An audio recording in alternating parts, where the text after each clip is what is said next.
പുതിയൊരു വീഡിയോയിലേക്ക് എല്ലാവർക്കും ആർദ്രമായ സ്വാഗതം.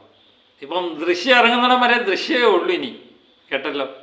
അപ്പം ദൃശ്യം മലയാള സിനിമയുടെ ചരിത്രങ്ങൾ തന്നെ മാറ്റി എഴുതുന്ന ദൃശ്യം 3 ഏകദേശം 10 ലക്ഷം ടിക്കറ്റോളം ഔദ്യോഗികമായിട്ട് വിറ്റുപോയി എന്നുള്ള വാർത്തയാണ് പുറത്തു വരുന്നത്. ഇപ്പോൾ ഒരു പക്ഷേ അത് 12 ലക്ഷമൊക്കെ കഴിഞ്ഞ് കാണും എന്ന് തോന്നുന്നു. ബുക്ക് മൈ ഷോയിൽ നിന്ന് മാത്രമായിട്ട് 5 ലക്ഷം ടിക്കറ്റുകൾ വിറ്റുമാറി എന്നുള്ള വാർത്തയും പുറത്തു വന്നു. അവർ തന്നെയാണ് പുറത്ത് വിട്ടത്, നമ്മളായിട്ടുണ്ടാക്കിയതല്ല.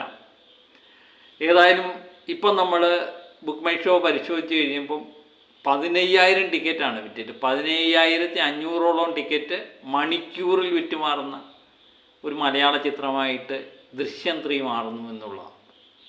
ഒരു കാര്യം പ്രത്യേകം ശ്രദ്ധിക്കുക, ചിത്രം ഇറങ്ങിയിട്ട് പോലും ഇല്ല. നമ്മൾ ചിത്രം ഇറങ്ങിയിട്ട് ചിത്രത്തിൻ്റെ റിവ്യൂ ഒക്കെ കേട്ടതിന് ശേഷം അത് പോസിറ്റീവ് ആണെങ്കിൽ ഈ 15,000 ഒക്കെ വരുന്ന നമ്മൾ കണ്ടിട്ട്, 15,000, 20,000, 30,000 ഒക്കെ വരുന്ന നമ്മൾ കണ്ടിട്ടുണ്ട്. ഒരു ചിത്രം ഇറങ്ങുന്നതിന് മുമ്പ്, നാളെയാണ് റിലീസ് ചെയ്യുന്നത്, ഇന്ന് രാത്രി തന്നെ എല്ലാ തിയേറ്ററും ഫുള്ളായിട്ട് മാറുന്നു. അതുപോലെ നമ്മൾ അറിയപ്പെടാത്ത രാജ്യങ്ങളിലൊക്കെ ഈ ചിത്രം റിലീസ് ചെയ്യുന്നു. ഏകദേശം 30-35ഓളം രാജ്യങ്ങളിൽ മാത്രമായിട്ട് ഈ ചിത്രം റിലീസ് ചെയ്യുന്നു. കേരളത്തിൽ കിട്ടുന്നതിനേക്കാൾ പ്രീസെയിൽ അന്യനാട്ടുകളിലൊക്കെ ഇത് നേടുന്നു. അതുപോലെ Australia, Germany, UK, Canada, USA എന്നിവിടങ്ങളിലെ ഒരു മലയാള സിനിമയെന്നല്ല, ഒരു ഇന്ത്യൻ സിനിമ നേടിയ പ്രീസെയിലിനെയൊക്കെ കടത്തി വെട്ടുന്ന കളക്ഷനാണ് അവിടെ നിന്നൊക്കെ വരുന്നത്. USA 20-ാം തീയതിയാണ് റിലീസ് ചെയ്യുന്നത്. കേരളത്തിൽ നാളെ രാവിലെ 8 മണിക്ക് ആണ് പടം റിലീസ് ചെയ്യുന്നത്. ഇങ്ങനെയൊക്കെയുള്ള കണക്കുകൾ ഒത്തിരിയുണ്ട്.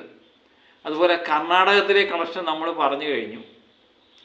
കർണാടകത്തിൽ ഏകദേശം 1.5 കോടിയോളം രൂപയ്ക്ക് അടുക്കുന്നു കർണാടക പ്രീസെയിൽ മാത്രം. അതുപോലെ തമിഴ്നാട്ടിലെ കളക്ഷൻ, ഹിന്ദിയിലെ കളക്ഷൻ, വിവിധ ഭാഷകളിലെല്ലാവരും നോക്കുന്ന ഒരു ചിത്രമായിട്ട് ദൃശ്യം 3 മാറുന്നുണ്ട് എന്നുള്ളതാണ് ഏറ്റവും വലിയ പ്രത്യേകത. വിദേശ രാജ്യങ്ങളിലേക്ക് തിയേറ്റർ ലിസ്റ്റ് പരിശോധിച്ച് കഴിയുമ്പം സത്യം പറഞ്ഞാൽ USA-യിലും കാനഡയിലേക്ക് തിയേറ്ററിൻ്റെ ലിസ്റ്റ് ഞാൻ നോക്കിയപ്പോഴേ സത്യം ഞാൻ പറഞ്ഞാൽ വിചാരിച്ച് കേരളത്തിലായിരിക്കും എന്നൊക്കെ വിചാരിച്ചാൽ നോക്കി. പക്ഷേ അതിൻ്റെ മണ്ടയ്ക്ക് എഴുതിയിരിക്കുന്നത് കാനഡ, USA, ജർമ്മനി എന്നൊക്കെ കേട്ട് കഴിയുമ്പോൾ ഇത്രയും തിയേറ്റർ ഒരു മലയാള സിനിമ റിലീസ് ചെയ്യുക എന്ന് പറയുമ്പം അതിൻ്റെ പവറൊന്ന് വേറെയാണ് അല്ലേ. ആ എൽ ബ്രാൻഡിൻ്റെ ശക്തി ഒന്ന് വേറെയാണ്. നമ്മൾ എമ്പുരാനിലൂടെ ഇത് കണ്ടു. എമ്പുരാൻ പക്ഷേ ഹൈപ്പിനൊത്തുള്ള പ്രകടനം കാഴ്ചവെച്ചില്ല. തിയേറ്ററിൽ വന്നതിന് ശേഷം പെട്ടെന്ന് അത് ഡിമ്മാവുന്നത് നമ്മൾ കണ്ടു. അങ്ങനെയുള്ള സമയത്താണ് ഈ ദൃശ്യം 3 ഒരു പോസിറ്റീവ് കിട്ടിക്കഴിഞ്ഞാൽ പിന്നെ വേറെ ലെവലായിരിക്കും. പക്ഷേ ദൃശ്യം 3 എന്ന് പറയുമ്പം നമ്മളെ സംബന്ധിച്ച് ഇതിൻ്റെ കഥയൊക്കെ വ്യക്തമാണ്. നമുക്കിനി അറിയേണ്ടത് എന്ന് പറയുന്നത്, എപ്പോഴും പറയുന്നത് ലാലേട്ടൻ തന്നെ പറയുന്നതല്ലേ, ഈ ജോർജ് കുട്ടി എന്താണെന്ന് ചെയ്തതെന്നറിയാം, ജോർജ് കുട്ടി കുടുംബം ചെയ്തത് എന്താണെന്നറിയാം, അവരാണ് കൊലപാതകം നടത്തിയെന്ന് ലോകത്തുള്ള എല്ലാവർക്കും അറിയാം. പക്ഷേ നമ്മുടെ പ്രശ്നം അതൊന്നുമല്ല. ജോർജ് കുട്ടി ഈ കൊലപാതകം പിടിക്കപ്പെടാതെ എങ്ങനെ മൂടിവെക്കും എന്നുള്ളതിനെ പറ്റിയാണ് നമ്മുടെ ചിന്ത അല്ലേ. ഇതാണ് മനുഷ്യസഹജമായ ഒരു പ്രശ്നം. കാരണം ജോർജ് കുട്ടി ചെയ്തതും തെറ്റല്ല. അതുപോലെ തന്നെ ആ മകനെ നഷ്ടപ്പെട്ട കുടുംബത്തിൻ്റെ വേദനയും നമുക്ക് മനസ്സിലാവുന്നുണ്ട്. 2 ധ്രുവങ്ങളിൽ നമുക്ക് നിൽക്കാൻ പറ്റുന്നുണ്ട്. അപ്പോൾ ആ ചിത്രം നമ്മൾ കണ്ടുകൊണ്ടിരിക്കുമ്പോഴും ജോർജ് കുട്ടി ഒരു കാരണവശാലും പിടിക്കപ്പെടരുത്, പക്ഷേ ആ കുടുംബത്തിന് നീതി കിട്ടുകയും വേണം. അങ്ങനെ 2 കാഴ്ചപ്പാട് തന്നെയാണ് നമ്മളും ആകപ്പാടെ പ്രശ്നത്തിൽ തന്നെയാണ്. ഇപ്പോഴും നമ്മൾ ആ കഥയെല്ലാം അറിയാം, അതിൻ്റെ ഗതി എങ്ങോട്ടാണ് പോകുന്നതെന്ന് നമുക്കറിയാം, ആ ബോഡി എന്ത് ചെയ്തു എന്നും നമുക്കറിയാം. പക്ഷേ ജോർജ് കുട്ടി പിടിക്കപ്പെടരുത്. എന്തൊക്കെ വന്നാലും ജോർജ് കുട്ടി പിടിക്കപ്പെടരുത്. ഒരു വശത്ത് പോലീസും പത്രക്കാരുമുണ്ട് ഈ പ്രാവശ്യത്തെ സീസൺ 3-ൽ. അവരിൽ നിന്നൊക്കെ വെട്ടിച്ചെങ്ങനെ ജോർജ് കുട്ടി രക്ഷപ്പെടും എന്നാണ് അതിൻ്റെ ക്ലൈമാക്സ്. ആ ക്ലൈമാക്സിൻ്റെ ട്വിസ്റ്റാണ് നമ്മൾ പ്രതീക്ഷയോടെ കാത്തിരിക്കുന്നത്. അത് ജോർജ് കുട്ടിയുടെ മാനറിസങ്ങൾ അറിയാം, ആ കുടുംബത്തെ പറ്റി അറിയാം. ഒരു മികച്ച ഒരു കുടുംബ ചിത്രം. എനിക്ക് തോന്നുന്നു മലയാള സിനിമയിൽ തന്നെയല്ല, ഇതുപോലെ പല ആക്ഷൻ ചിത്രങ്ങളൊക്കെ നമ്മൾ 3-4 ഭാഗങ്ങളൊക്കെ കണ്ടിട്ടുണ്ട്. CBI ഡയറക്ടർക്കുറിപ്പ് തന്നെ 3-5 ഭാഗങ്ങൾ ഇറങ്ങിയിട്ടുണ്ട്. അതുപോലെ നാടോടിക്കാറ്റിൻ്റെ ഭാഗങ്ങൾ ഇറങ്ങിയിട്ടുണ്ട്. അങ്ങനെ പല ചിത്രങ്ങളും ഇങ്ങനെ കഥാപാത്രങ്ങളും ഒക്കെ വന്നു പോയിട്ടുണ്ട്.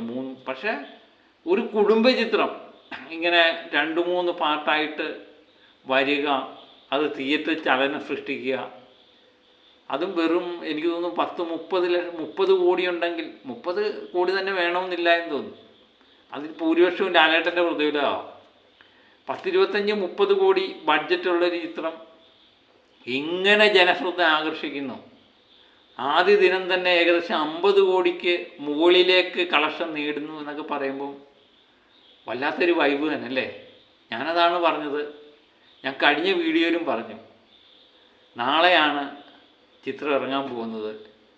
ഇന്ന് വൈകുന്നേരം നമ്മൾ ചെന്ന് നോക്കുമ്പോൾ എല്ലായിടത്തും ഹൗസ്ഫുൾ ഷോയാണ്. പ്രത്യേകിച്ച് രാവിലത്തെ ടിക്കറ്റൊന്നും കിട്ടാനേ ഇല്ല. പിന്നെ ഇനി നമ്മൾ എപ്പോഴും പറയുന്ന പോലെ ഇത് പോസിറ്റീവ് നേടിക്കഴിഞ്ഞാൽ ആദ്യത്തെ മലയാളത്തിലെ 500 കോടി ചിത്രമായിട്ട് ദൃശ്യം 3 മാറുമെന്ന് നമ്മൾ വിചാരിക്കുന്നു. ഇത് അസൂയപ്പെട്ടിട്ടോ കുശുമ്പ് വിചാരിച്ചിട്ടോ ഒന്നും കാര്യമില്ല. അതുതന്നെയാണ് എൽ ബ്രാൻഡിൻ്റെ ശക്തി. നമുക്ക് കാത്തിരുന്ന് കാണാം. അപ്പം 8 മണി, നാളെ 8 മണിക്ക് ആദ്യ ഷോ ആരംഭിക്കും. അതിനുശേഷം റിവ്യൂ ഒക്കെ ഏകദേശം ഒരു 10-11 മണിയൊക്കെ ആകുമ്പം കിട്ടും എന്ന് തോന്നുന്നു. ഇപ്പോൾ എങ്ങനെയായാലും ദൃശ്യം ഒരു വൻ വിജയമായി മാറി. അത് പോസിറ്റീവ് ആണെങ്കിലും നെഗറ്റീവ് ആണെങ്കിലും ഇതിൻ്റെ വൻ വിജയത്തിന് വേണ്ടി നമുക്ക് കാത്തിരിക്കാം. മറ്റൊരു വീഡിയോയുമായിട്ട് വീണ്ടും ഞാൻ എത്തും വരെ ഓക്കെ ബൈ. ദൃശ്യം വിശേഷങ്ങൾ ഇവിടെ തീരുന്നില്ല കേട്ടോ. ഇനി കുറച്ച് ദിവസത്തേക്ക് ദൃശ്യമായിരിക്കും വിശേഷങ്ങളുമായിട്ട് നമ്മുടെ വീഡിയോ. അപ്പോൾ മറ്റൊരു വീഡിയോ ആയിട്ട് വീണ്ടും എത്തും വരെ ഓക്കെ ബൈ.